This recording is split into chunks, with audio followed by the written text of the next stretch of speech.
नमस्कार दोस्तों, कैसे हैं आप सब लोग। आशा करता हूँ आप सभी ठीक होंगे। एक बार फिर से अपन नई वीडियो लेके आ चुके हैं।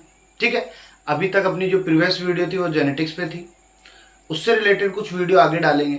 आज हम एक नया टॉपिक लेके आए हैं और हमारे पास नया टॉपिक है डाइजेस्टिव सिस्टम, पाचन तंत्र। पाचन तंत्र से पहले बात करेंगे तो हम पाचन की बात करें कि पाचन क्या होता है। पाचन तंत्र से पहले हम बात करेंगे कि पाचन क्या होता है। तो सीधी बात कहें, जटिल भोज्य पदार्थों को सरल भोज्य पदार्थों में बदलने की जो प्रोसेस होती है वही क्या कहलाती है, पाचन कहलाती है। अर्थात हम सीधी बात करें, हम जो भोजन करते हैं वो ठोस पदार्थों में करते हैं और उसको छोटे छोटे टुकड़ों के अंतर्गत बदलने की जो प्रक्रिया होती है उसे ही हम क्या कहते हैं, पाचन कहते हैं या डाइजेशन कहते हैं। ठीक है, पाचन तंत्र के लिए बात करें तो ये जो प्रोसेस होता है ये अपने पास में फिजियो केमिकल प्रोसेस होता है। कैसा होता है, फिजियो केमिकल प्रोसेस होता है। अर्थात हम कह सकते हैं कि यहाँ पर फिजिकल प्रोसेस भी होता है और केमिकल प्रोसेस भी होता है। अर्थात हम भोजन को दांतों के द्वारा छोटे छोटे टुकड़ों के अंतर्गत तोड़ते हैं तो वहाँ कौन सा हो गया, फिजिकल हो गया। और उसके अंतर्गत लार के द्वारा जो एंजाइम मिलाए जाते हैं वो कैसा हो गया, केमिकली हो गया। इसके अलावा आमाशय में जाता है तो फिर इसे किस में बदला जाता है, छोटे छोटे टुकड़ों में बदला जाता है। किसके द्वारा, एंजाइमों के द्वारा। इसलिए ये हमारे पास में कैसा हो गया, फिजियो केमिकल प्रोसेस हो गया। इसके अलावा हम बात करें कि हमारे पास में जैसे विटामिन है, ठीक है, इसके अलावा जल है, इसके अलावा मिनरल्स है, इनका पाचन नहीं होता है, इनको डायरेक्ट क्या कर लिया जाता है, अवशोषित कर लिया जाता है। ठीक है, बात करें कि पाचन की प्रोसेस या पाचन की आवश्यकता क्यों पड़ी, तो सीधी सी बात है, जो भोजन हम ग्रहण करते हैं उससे हमें क्या मिलती है, ऊर्जा मिलती है। इसलिए भोजन को क्या किया जाता है, छोटे छोटे टुकड़ों के अंतर्गत तोड़ा जाता है। तो हम कह सकते हैं कि भोजन से हमें क्या मिलती है, ऊर्जा मिलती है। और उस भोजन को छोटे छोटे टुकड़ों के अंतर्गत ही क्या किया जाता है, ग्रहण किया जाता है। ठीक है, तो ये किसकी बात थी, पाचन की बात थी। अब पाचन की बात करें कि पाचन कितने प्रकार का होता है, तो पाचन हमारे पास कितने प्रकार का होगा, दो प्रकार का होता है। एक अंतःकोशिकीय पाचन होता है और एक बाह्य कोशिकीय पाचन। अंतःकोशिकीय को इंग्लिश में कह सकते हैं इंट्रा सेल्यूलर डाइजेशन और बाह्य कोशिकीय को क्या कह सकते हैं, एक्स्ट्रा सेल्यूलर डाइजेशन। अब नाम से देखो, अंतः का मतलब होता है अंदर, अंतः का मतलब क्या है अपने पास में, अंदर। कोशिकीय का मतलब क्या हो गया, कोशिका। तो डेफिनेशन क्या हो जाएगी, जब पाचन की क्रिया कोशिका के अंदर खाद्य रिक्तिकाओं में होती है तो उसे हम क्या कह देंगे, अंतः कोशिकीय पाचन। अगर पाचन की क्रिया कोशिका के अंदर खाद्य रिक्तिकाओं में होती है तो उसे क्या कह देंगे, अंतः कोशिकीय पाचन कह देंगे। उदाहरण के लिए यहाँ बात करें तो आप लिख सकते हो प्रोटोजोआ संघ के सदस्य। और प्रोटोजोआ के अंतर्गत क्या बताया था, अमीबा हो जाएगा आपका, पैरामीशियम हो जाएगा आपका, युगलिना हो जाएगा आपका। इसके अलावा पोरीफेरा, क्या लिख सकते हो, पोरीफेरा। इन सब में कौन सा पाया जाता है, अंतः कोशिकीय पाचन पाया जाता है। बाह्य कोशिकाओं की बात करें तो बाह्य का मतलब क्या हो गया, बाहर। कोशिकीय का मतलब क्या हो गया, कोशिका। तो सीधी सी डेफिनेशन क्या बन जाएगी, जब पाचन की क्रिया कोशिका के बाहर आहार नाल में होती है, एलिमेंट्री कैनाल में होती है, तो उसे हम क्या कहेंगे, बाह्य कोशिकीय पाचन कहेंगे। उदाहरण के लिए आप ले लो यहाँ पे ह्यूमन, मनुष्य के अंदर होने वाला जो प्रोसेस होता है वो कौन सा होता है, बाह्य कोशिकीय प्रोसेस होता है। ठीक है, तो इसे हम किस प्रकार समझ सकते हैं, बाहर कोशिका के बाहर होने वाला जो पाचन होगा वो कौन सा होगा, बाह्य कोशिकीय पाचन होगा। ठीक है, अंतः कोशिकीय कोशिका के अंदर होगा। ठीक है, इसका एक छोटा सा स्क्रीनशॉट लीजिए, उसके बाद आगे प्रकार से समझेंगे। कितने प्रकार से समझेंगे? 2 प्रकार से समझेंगे। एक चार्ट के माध्यम से हम पाचन तंत्र को दर्शा रहे हैं। 2 पार्ट हमने बनाए, एक एलिमेंट्री कैनाल बनाई है और एक डाइजेस्टिव ग्लैंड बनाई है, अर्थात एक आहार नाल है और एक क्या है? पाचक ग्रंथि है। दोनों का बहुत इंपॉर्टेंट रोल है जे, अर्थात हम बात करें आहार नाल जो होता है वो जटिल भोज्य पदार्थों को या हम कहीं भी भोजन को नीचे ले जाने का काम करता है, अर्थात मुख से लेकर के गुदा तक ले जाने का काम करता है। लेकिन लार ग्रंथियां जो होती है वो एंजाइम देती है और भोजन को क्या किया जाता है? पतला किया जाता है। किस प्रकार से होती है? तो बातें करें, आहार नाल जो होती है वो लगभग हमारे पास कितनी फीट की होती है? 32 फीट की होती है। कितनी फीट की होती है? 32 फीट की होती है। और अगर इसको मीटर में पूछ ले तो आप बता सकते हो कि कितने मीटर की होती है? 9 मीटर की होती है। अर्थात आहार नाल की लेंथ जो होती है वो मीटर में तो कितनी होती है? 9 होती है, और फीट में कितनी होती है? 32 फीट होती है। आहार नाल की बात करें तो हम सीधा लिख सकते हैं मुख से लेकर के गुदा तक फैली होती है। मुख से लेकर के गुदा तक फैली होती है, अर्थात जिस भी ऑर्गेनिज्म के अंतर्गत मुख से लेकर के गुदा तक अगर आहार नाल प्रेजेंट है तो वहां पर पाई जाती है पूर्ण विकसित आहार नाल। कैसी पाई जाती है?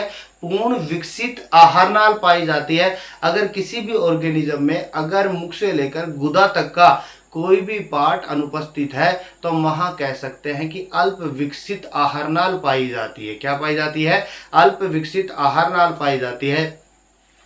और भ्रूणीय स्तरों की बात करें तो भ्रूणीय स्तर 3 होते हैं, एक्टोडर्मल होता है, मीजोडर्मल होता है और एंडोडर्मल होता है।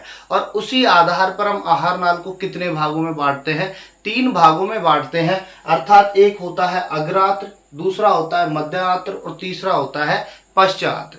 अग्रात्र का मतलब आगे वाला भाग, मध्य का मतलब बीच का भाग और पश्चात्र का मतलब सबसे अंतिम पार्ट हो जाएगा अपने पास में। अग्रात्र की बात करें तो अग्रात्र को हम इंग्लिश में क्या कहेंगे? स्टोमोडियम कहते हैं। और इसको बनाने का काम किसका होता है? एक्टोडर्मल पार्ट का होता है, अर्थात बाह्य भाग के द्वारा इसको क्या किया जाता है?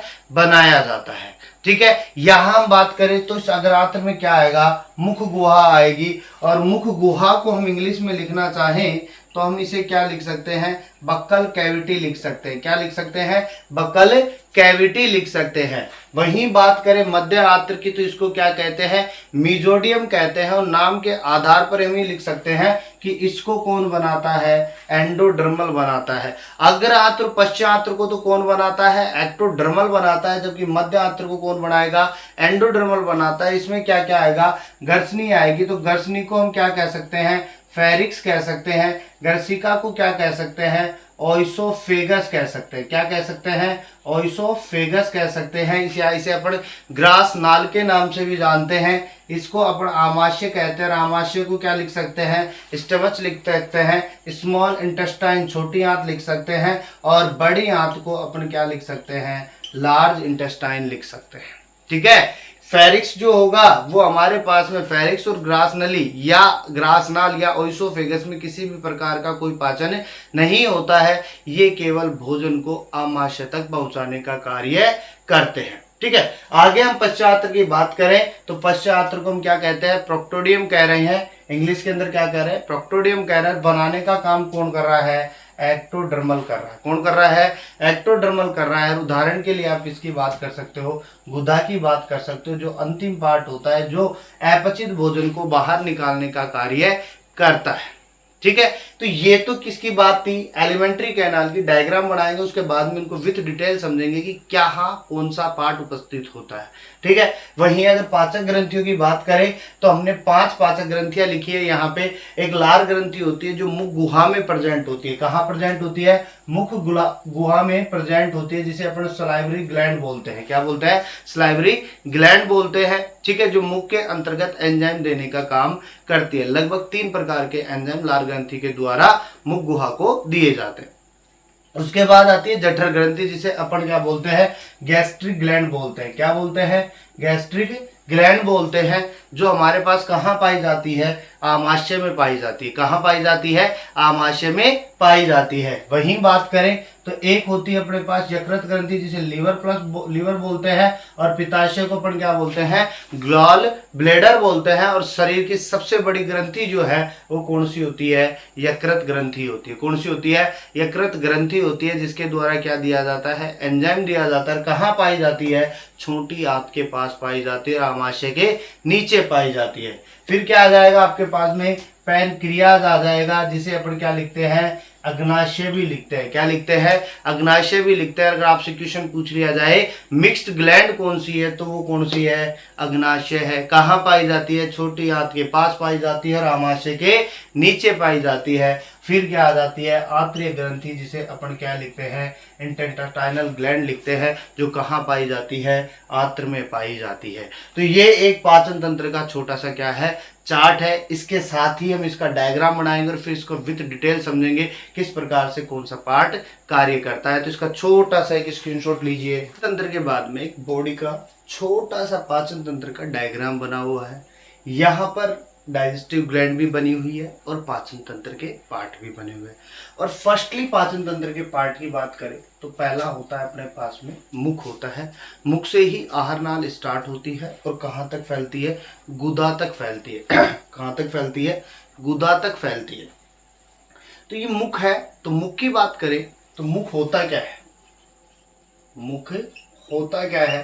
तो हम सीधा लिख सकते हैं, दो होठों से घिरी हुई संरचना जो होती है, दो होठों से घिरी हुई संरचना जो होती है उसे हम क्या कहते हैं? मुख कहते हैं। ऊपरी ओष्ठ व निचले ओष्ठ से घिरी हुई संरचना ही क्या कहलाती है? मुख कहलाती है। मुख की बात करें तो ऊपरी जो ओष्ठ होता है उससे ऊपर ये जो उभरा हुआ क्षेत्र देख रहे हो, बीच के अंदर क्या होता है? उभरा हुआ क्षेत्र होता है। और इस उभरे हुए क्षेत्र में खांच पाई जाती है। क्या पाई जाती है? खांच पाई जाती है। कुछ ऊपरी ओष्ठ पर इस प्रकार की संरचना पाई जाती है और ये जो खाली स्थान होती है ये खांच नुमा संरचना होती है, जिसे अपन क्या कहते हैं? फिल्ट्रम कहते हैं। क्या कहते हैं? फिल्ट्रम कहते हैं। ये क्वेश्चन बहुत बार एग्जाम में पूछा जा चुका है, नीट में भी पूछा जा चुका है कि ऊपरी ओष्ठ पर जो उभार नुमा संरचना होती है उसे क्या कहते हैं? तो उसे क्या कहते हैं? फिल्ट्रम कहते हैं। क्या कहते हैं? फिल्ट्रम कहते हैं। उसके बाद में इसके साथ में जॉइंट एक और संरचना होती है, जिसे अपन माउथ कैविटी कह रहे हैं, बकल कैविटी कह दो, या ओरल कैविटी कह दो, या मुख गुहा कह दो, कुछ भी कह दो अपने पास में। इसके बहुत सारे नाम है। अर्थात हम यहां लिख सकते हैं सीधी सी बात, गाल व होठ द्वारा घिरी संरचना क्या कहलाएगी भाई? मुख गुहा कहलाएगी। क्या कहलाएगी? मुख गुहा कहलाएगी। इसके बाद में बात करें कि मुख गुहा में क्या क्या आता है, तो देखो मुख गुहा में दांत, जीभ व लार ग्रंथि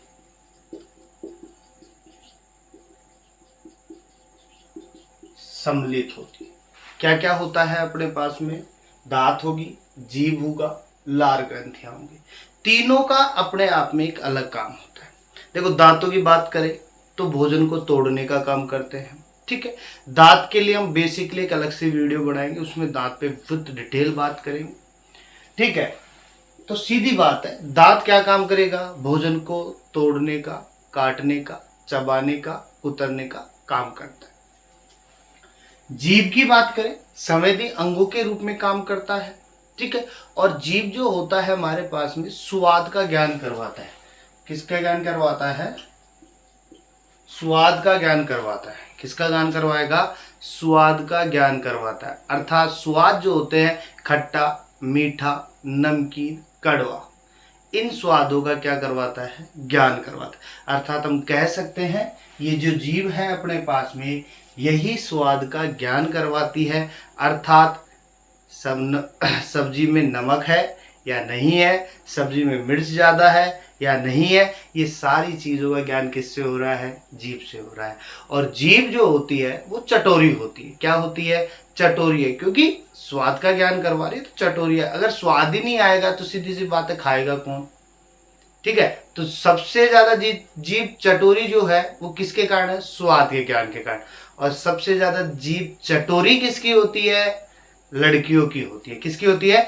लड़कियों की होती है। साइंस भी मानता है कि सबसे ज्यादा जीभ चटोरी किसकी है? लड़कियों की होती है। आप देखोगे कि सबसे ज्यादा फास्ट फूडों का ज्ञान और स्वाद का अनुभव कौन करता है? लड़कियां ही करती है। ठीक है, तो जीभ चटोरी किसकी हुई? लड़कियों की है। किसकी है? लड़कियों की। आगे देखो, बात करें यहाँ पे और एक और बात करें तो जीभ जो है वो जुबान, बोलने का काम भी करती है। किसका काम करती है? बोलने का काम भी करती है। संवेदी अंगों की बात हो रही है तो किसका काम कर रही है? बोलने का काम भी कर रही है। और जुबान ही एक ऐसी जो होती है जो लोगों को दूर भी कर सकती है और आपके पास में लाके भी खड़ा कर सकती है। बोलने का अनुभव होता है, क्योंकि हम बोलना तो 2 साल की उम्र से सीख जाते हैं, लेकिन क्या बोलना है, कैसे बोलना है, कब बोलना है, किस जगह पे बोलना है, किस प्रकार से बोलना है, किसको क्या बोलना है, इसको बोलने में और इसको सीखने में एक पूरा समय लग जाता है। यानी जीवन भर हम नहीं सीख पाते कि हमें क्या बोलना है, कब बोलना है, कैसे बोलना है, किसके लिए बोलना है, क्या बोल रहे हैं। ये सब सीखने में क्या लगता है? एक जीवन। ऊपरी भाग होगा मुख गुहा का, ऊपरी जो भाग होगा उसे हम कहते हैं तालु। क्या कहलाएगा? तालु कहलाएगा।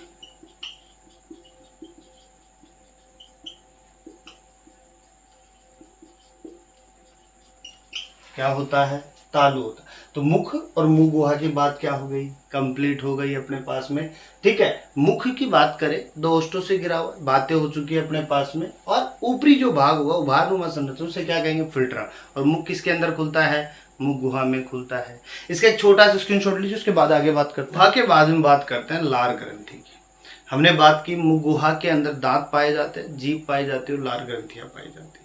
ठीक है, दांत भोजन को तोड़ने का काम करते हैं, काटने का काम करते हैं, चबाने का काम करते हैं। जीभ भोजन के स्वाद का ज्ञान करती है। ठीक है, अब बात करते हैं लार ग्रंथियों की। लार ग्रंथि जो होती है, हमारे पास 3 पेयर्ड होते हैं। कितने पेयर्ड होते हैं? 3 पेयर्ड होते हैं।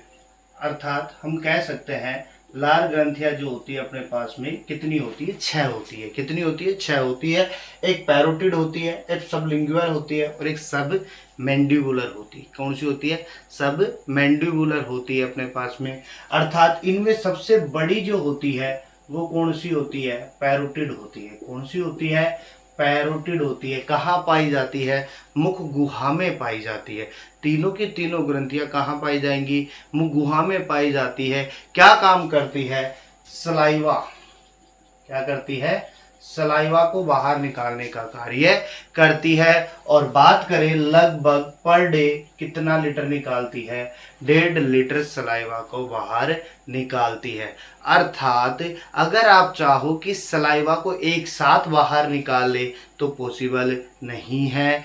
ठीक है, क्यों? क्योंकि अगर एक साथ आपने निकाल लिया तो फिर भोजन करोगे तो लार कैसे मिलेगी? अगर सलाइवा पूरा बाहर निकल जाएगा तो मुख गुहा जो होती है वो क्या होती दिखाई देगी? सूखी पड़ जाएगी अपने पास में। ठीक है, इसलिए उसको नम बनाए रखने के लिए क्या निकाला जाता है? सलाइवा निकाला जाता है। और पर डे कितना निकल जाता है? 1.5 लीटर निकलता है। ठीक है, जब आप कोई काम नहीं कर रहे होते हो और जब आप रेस्ट कर रहे होते हो, जब सो रहे होते हो, उस समय सलाइवा कम निकलती है।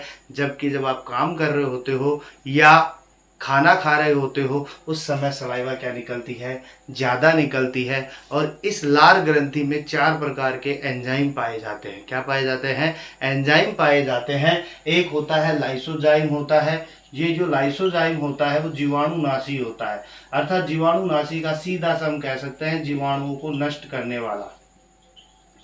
जीवाणु को नष्ट करने वाला कौन होगा? लाइसोजाइम। क्योंकि जब भी हम खाना खाते हैं तो कभी कभार हाथ नहीं धोते हैं। बच्चे, छोटे बच्चे जो होते हैं वो भोजन करते हैं, उसमें हाथ नहीं धोते हैं या मिट्टी के अंदर खेल रहे होते हैं और उन्हीं मिट्टी के हाथों को जब मुख को टच कर लेते हैं तो मिट्टी अंदर चली जाती है। या किसी भी कारणवश बैक्टीरिया अंदर चले जाते हैं तो उन बैक्टीरियाओं को नष्ट करने का काम किसका होता है?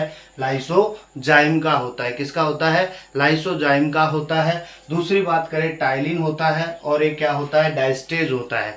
टाइलिन और डायस्टेज होता है। ये दोनों हमारे पास स्टार्च का पाचन करते हैं। किसका करते हैं? स्टार्च का पाचन करते हैं, अर्थात स्टार्च को तोड़ने का काम किसका होता है? टाइलिन व डायस्टेज का होता है। कहाँ से निकलते हैं? लार ग्रंथि से निकलते हैं। कहाँ से निकलते हैं? लार ग्रंथि से निकलते हैं। एक होता है म्यूकस, म्यूकस को कहते हैं श्लेष्मा। ये हमारे पास में क्या करता है? भोजन को चिपचिपा बनाता है। क्या बनाता है? चिपचिपा बनाता है, या हम कह सकते हैं भोजन को लसलसा करने का कार्य करता है। तो ये किसकी बात थी? लार ग्रंथि की बात थी। और लार ग्रंथि के लिए विस्तृत रूप से चर्चा कब करेंगे? जब डाइजेस्टिव ग्लैंड की बात करेंगे। ये केवल मुख गुहा के साथ छोटी सी बातें थी कि मुख गुहा के अंतर्गत ये 4 प्रकार के एंजाइम देता है, कार्य क्या करते हैं, ये कहाँ से निकलते हैं, किससे निकलते हैं, पैरोटिड कहाँ पाई जाएगी, सबलिंगुअल कहाँ पाई जाती है, सब मैंडिबुलर कहाँ ही पाई जाती है, ये सब हम विस्तृत रूप से लार ग्रंथि के अंतर्गत इसकी क्या करेंगे? चर्चा करेंगे। इसके बाद हमारे पास तीसरा पॉइंट आता है फेरिक्स। किसका आता है? फेरिक्स का आता है। और फेरिक्स के लिए हम बात करें तो फेरिक्स जो होती है करीब 12 सेंटीमीटर लंबी होती है। कितनी होती है? 12 सेंटीमीटर लंबी होती है। कहाँ पाई जाती है? तालू के पीछे पाई जाती है। कहाँ पाई जाती है? तालू के पीछे पाई जाती है। कहाँ पाई जाएगी बेटा? तालू के पीछे पाई जाती है। और इस फेरिक्स के अंतर्गत मुख गुहा और नासा मार्ग दोनों आकर मिलते हैं। ये मुख और मुख गुहा की बात हो गई, और ये किसकी बात हो गई? नासा गुहा की बात हो गई। ये दोनों के दोनों किस में मिलते हैं? फेरिक्स में आकर के मिलते हैं। ठीक है। इसके बाद बात करें ओइसोफेगस की, ग्रास नली की बात करें तो ये करीब अपने पास में 23.27 सेंटीमीटर लंबी होती है। कितनी होती है? 23.27 सेंटीमीटर लंबी होती है। इस ग्रास नली में किसी भी प्रकार का पाचन नहीं होता है। जैसे फेरिक्स में पाचन नहीं हो रहा, वैसे ही ग्रास नली में किसी प्रकार का पाचन नहीं होता है। क्यों नहीं होता है? क्योंकि यहाँ पर किसी भी प्रकार का कोई एंजाइम नहीं पाया जाता है। ठीक है। लेकिन यहाँ एंजाइम नहीं पाया जाता है, लेकिन यहाँ पर स्राव किसका होता है? श्लेष्मा का होता है। या हम कह दें यहाँ कोई प्रकार की पाचक ग्रंथियां नहीं पाई जाती है, लेकिन क्या पाई जाती है? श्लेष्मा ग्रंथियां पाई जाती है, जो किसका स्राव करेंगी? श्लेष्मा का स्राव करती है। क्यों करती है? क्योंकि भोजन को नीचे उतारने का काम करती है। कहाँ लाने का काम करती है? स्टमच में लाने का काम करती है, आमाशय में लाने का काम करती है। कौन करती है? ओइसोफेगस करेगी। ठीक है। तो ये हमारे पास में कौन लेके आएगा? ओइसोफेगस लाएगा। किसको? भोजन को। किसकी सहायता से? श्लेष्मा की सहायता से। अगर रफ हो गई नली तो क्या भोजन नीचे उतरेगा? क्या नहीं उतरेगा। ठीक है। इसके अलावा हम यहाँ बात करें ओइसोफेगस के लिए, ये जो ओइसोफेगस होता है ये भोजन को धकेलने के लिए गति काम में लेता है। क्या लेता है? गति काम में लेता है। और उस गति को हम कहते हैं कर्माकुंचन गति। क्या कहते हैं? कर्माकुंचन गति कहते हैं। इस गति से भोजन जो होता है धीरे धीरे कहाँ आता है? आमाशय में आता है। किसकी वजह से? कर्माकुंचन गति की वजह से। अगर कर्माकुंचन गति के अंदर धीरे एकदम ऐसे फटाक आकर के आमाशय में गिर जाएगा तो क्या काम करेगा? क्या नहीं करेगा। इसलिए भोजन को धीरे धीरे बूंद बूंद के रूप में कहाँ आता है? स्टमच में आता है। स्टमच के पास में यहाँ पर क्या पाया जाता है? कपाट पाया जाता है। कार्डियक कपाट होता है। ठीक है। वो खुलता है, फिर भोजन कहाँ आता है? नीचे आता है। ठीक है। स्टमच की बात हो जाएगी अपने पास में। ठीक है। पैनक्रियाज कहाँ पाई जाती है? स्टमच के नीचे बताया था मैंने, और स्मॉल इंटेस्टाइन के पास पाई जाती है। फिर वही हमारे पास ग्रंथियाँ होती है। ये कुछ पार्ट है, इनकी बातें हम अगले टॉपिक में करेंगे, अगले बात करेंगे। ठीक है। इसका एक छोटा सा स्क्रीनशॉट लीजिए।